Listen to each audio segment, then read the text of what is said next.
Hello बच्चों, आइए इस प्रश्न को पढ़ते हैं। एक समांतर प्लेट संधारित्र की प्रत्येक प्लेट का क्षेत्रफल a तथा उनके बीच की दूरी जो है वो d है। चित्र के अनुसार प्लेटों के बीच k1 तथा k2 परावैद्युतांक के गुटके रखे हैं। संधारित्र की धारिता निकालनी है। चित्र में आप देख सकते हैं कि a/3 क्षेत्रफल में k1 भरा हुआ है और 2a/3 क्षेत्रफल के अंदर k2 भरा हुआ है। प्लेटों के बीच की दूरी d है और प्रत्येक प्लेट जो है उसकी जो कुल क्षेत्रफल है वो a है। आइए इस प्रश्न की मुख्य अवधारणा की चर्चा करें। मुख्य अवधारणा देखिए, मान लीजिए कि आपके पास में एक संधारित्र है इस तरीके से। इसके अंदर मान लीजिए के परावैद्युतांक माध्यम भरा हुआ है। के परावैद्युतांक प्लेट का क्षेत्रफल मान लीजिए ए है, प्लेट के बीच की दूरी जो है वो डी है। इस अवस्था में जो इसकी धारिता होती है उसको सी अगर से सी से दर्शाया अगर तो ये हो जाएगा एप्सिलॉन नॉट ए के भागे डी के बराबर। कुछ चीजें और समझिए। मान लीजिए आपके पास में दो संधारित्र हैं, ये पहला संधारित्र है और ये दूसरा। तो इन दोनों को आपस में जोड़ने के दो तरीके हैं। मान लीजिए ये C1 है और ये C2 है। तो पहला तरीका है तो इनको आप समांतर क्रम में जोड़ दीजिए, दूसरा तरीका है इनको श्रेणी क्रम में जोड़ दीजिए। मान लीजिए पहले तरीके में इनको श्रेणी क्रम में जोड़ देते हैं इस तरीके से। अगर आप संधारित्र को श्रेणी क्रम में जोड़ते हैं तो प्लेटों के ऊपर अगर आवेश आता है तो वो बराबर आवेश आता है। जैसे यहाँ पे अगर Q और ऋण Q आता है तो यहाँ पे Q और ऋण Q आएगा, बराबर आवेश श्रेणी क्रम में बराबर। और श्रेणी क्रम की जो तुल्य धारिता होगी उसको सी ई क्यू बोले अगर, तो ये हो जाता है C1 गुणे C2 भागे C1 धन C2। वहीं जब इनको हम समांतर क्रम में जोड़ते हैं, मान लीजिए इस तरीके से, ये पहला ये दूसरा, इस तरीके से, तो समांतर क्रम में दरअसल विभव बराबर होता है। मान लीजिए जो ये C1 है इसके परितः विभव V1 है और ये C2 के परितः V2 है, तो यहाँ V1 बराबर V2 हो जाएगा। और जो CQ होता है यहाँ पे सीधे सीधे उनको जोड़ दिया जाता है C1 धन C2। कुछ चीजें और समझते हैं। मान लीजिए कि आपके पास में दो संधारित्र हैं, ये पहला संधारित्र है और एक और संधारित्र है इस तरीके से। इस वाले प्लेट का जो क्षेत्रफल है वो मान लीजिए a है और इसका a डैश है।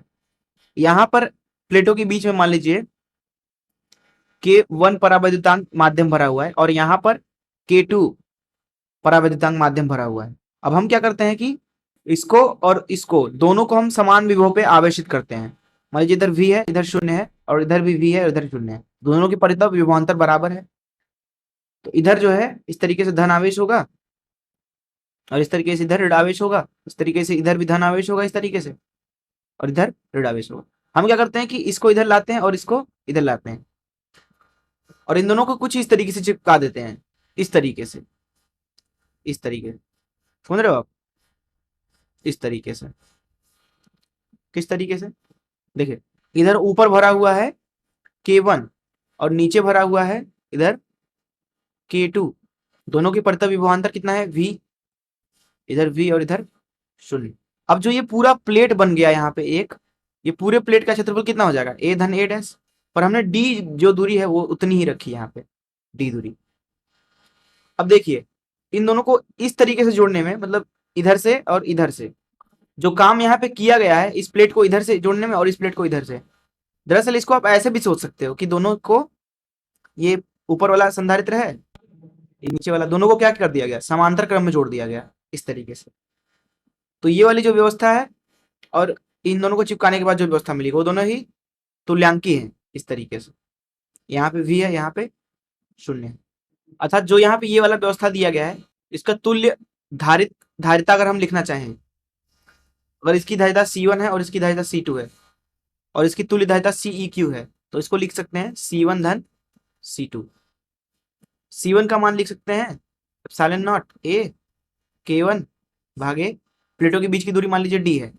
C2 का मान लिख सकते हैं एप्सिलॉन नॉट A K2 भागे D। इस तरीके से C इक्विवेलेंट का मान हो जाएगा, मतलब तुल्यांकी संधारित्र की धारिता C1 धन C2, मतलब एप्सिलॉन नॉट A भागे D K1 धन K2। इस तरीके से ये पहली स्थिति है। मान लीजिए यही दो संधारित्र हैं, लेकिन अब इनको इस तरीके से ना जोड़ करके एक के बाद एक जोड़ें। बताता हूं कैसे। तो मान लीजिए कि ये पहला संधारित्र है इस तरीके से और एक और हमारे पास में संधारित्र है इस तरीके से, दूसरा संधारित्र। इसके परितः विभवांतर मान लीजिए V1 है और इसके परितः विभवांतर मान लीजिए V2 है। पर प्लेटों के ऊपर आवेश इस तरीके से है कि जो आवेश इधर है वही आवेश इधर भी है, इधर भी Q ऋण Q है और इनको हम साथ में जोड़ दें तो ये दरअसल क्या है, एक श्रेणी क्रम है। इनको जोड़ने का क्या मतलब है? इधर ऋण आवेश है, इधर धन आवेश है, इधर धन आवेश है और इधर ऋण आवेश। इनको जोड़ने का मतलब ये भी हो सकता है कि हम क्या करें, इनको आपस में लाके चिपका दें, तो व्यवस्था कुछ इस तरीके से बनेगी, इस तरीके से, इस तरीके से, इस तरीके से, इस तरीके से, इस तरीके से। अगर आप यहाँ पे देखें तो यहाँ पे है धन आवेश इस तरीके से और इधर ऋण आवेश है, इधर क्या है, धन आवेश है और इधर ऋण आवेश है इस तरीके से। ये कितना है, Q, ये कितना है, ऋण Q, ये कितना है, Q, ये कितना है, ऋण Q, ऋण Q।